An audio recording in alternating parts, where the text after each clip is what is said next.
আসসালামু আলাইকুম রহমতুল্লাহ। আশা করি সবাই ভালো আছেন, আমিও ভালো আছি। আমরা পুকুরটি গত 5 দিন আগে সেচেছিলাম।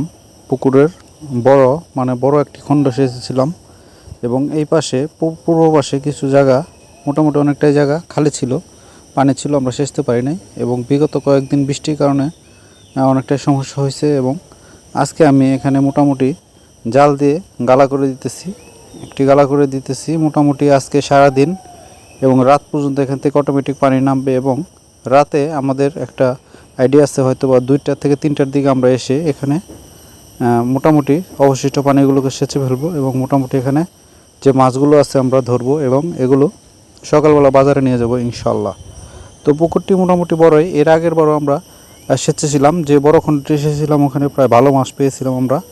আসলে সবসময় আসলে দেখানো সম্ভব হয় না, কারণ অনেক ভোরবেলা এবং রাতে কাজগুলো করতে হয়, অন্ধকার থাকে মোটামুটি। তারপর আমরা অনেক ভালো মাছ পেয়েছিলাম, তুলনামূলকভাবে বেশি, এবং এবারও ইনশাল্লাহ এখান থেকে ভালো মাছ পাওয়ার আশা আছে। তো একটু কাজ করে আমি বাড়িতে চলে আসছি এবং বাড়িতে এসে খামারের কাজ করতে হবে। দুপুরবেলা গরুগুলোকে গোসল দিতে হবে এবং মোটামুটি দানাদার খাবার দিতে হবে। এবং গরুগুলো আসলে কি বলবো, খুবই আদরের এবং যত্নের। মোটামুটি বাড়ির থেকে যদি কোথাও বেরোতে যায় তারপরেও গরু ডাক দেয় এবং বাড়িতে আসার সাথে সাথে যদি কথার বাস পায় তাহলে মনে করেন যে ডাক দিয়ে ফেলে, কারণ বুঝতে পারে, কণ্ঠ শুনলেই বুঝতে পারে। তো আসলে গরুগুলোকে একটু আদর করে তারপর আমি কাজগুলোকে শুরু করলাম। মোটামুটি কাজ শেষ এবং আজকে আমাদের সাইলেজ শেষ। আমি কাজের ব্যস্ততার কারণে যেতে পারিনি ফুলবাড়িয়া। তো ভাইকে ফোন করে বলে দিয়েছিলাম, তো উনি সাইলেজ নিয়ে আসছে। তো জানি না আজকে কীরকম সাইলেজ দিল, তো এই জন্য আমি একটি বস্তা নামিয়ে খুলে দেখার চেষ্টা করতেছিলাম যে সাইলেজগুলো কেমন।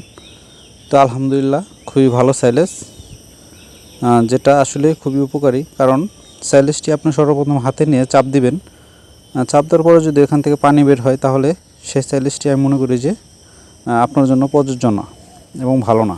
মোটামুটি ভুট্টার দানাগুলো মিল্কি স্টেজে আছে, আলহামদুলিল্লাহ খুবই ভালো। এবং কয়েকদিন বৃষ্টি হওয়ার কারণে পোকামাকড় এবং মোটামুটি ছত্রাক সংক্রমণে ভরে গেছে। তো আজকে আমি এভারমেকটিন গ্রুপ এবং ইমিডাক্লোপ্রিড গ্রুপের বিষ প্রয়োগ করব ইনশাআল্লাহ সবগুলো গাছে, পেঁপে গাছ, আম গাছ, মরিচ গাছ, বেগুন গাছ এবং এই ধরনের গাছে আসলে মোজাইক ভাইরাস এবং সাদামাছি ছিদ্রকারী সংক্রমণটা বেশি হয়ে থাকে। তো আপনারা যদি ইমিডাক্লোপ্রিড এবং সাথে যদি ভার্টিমেক এভারমেকটিন গ্রুপ ইউজ করেন তো আলহামদুলিল্লাহ আপনার সমস্যার সমাধান হয়ে যাবে। আসসালামু আলাইকুম।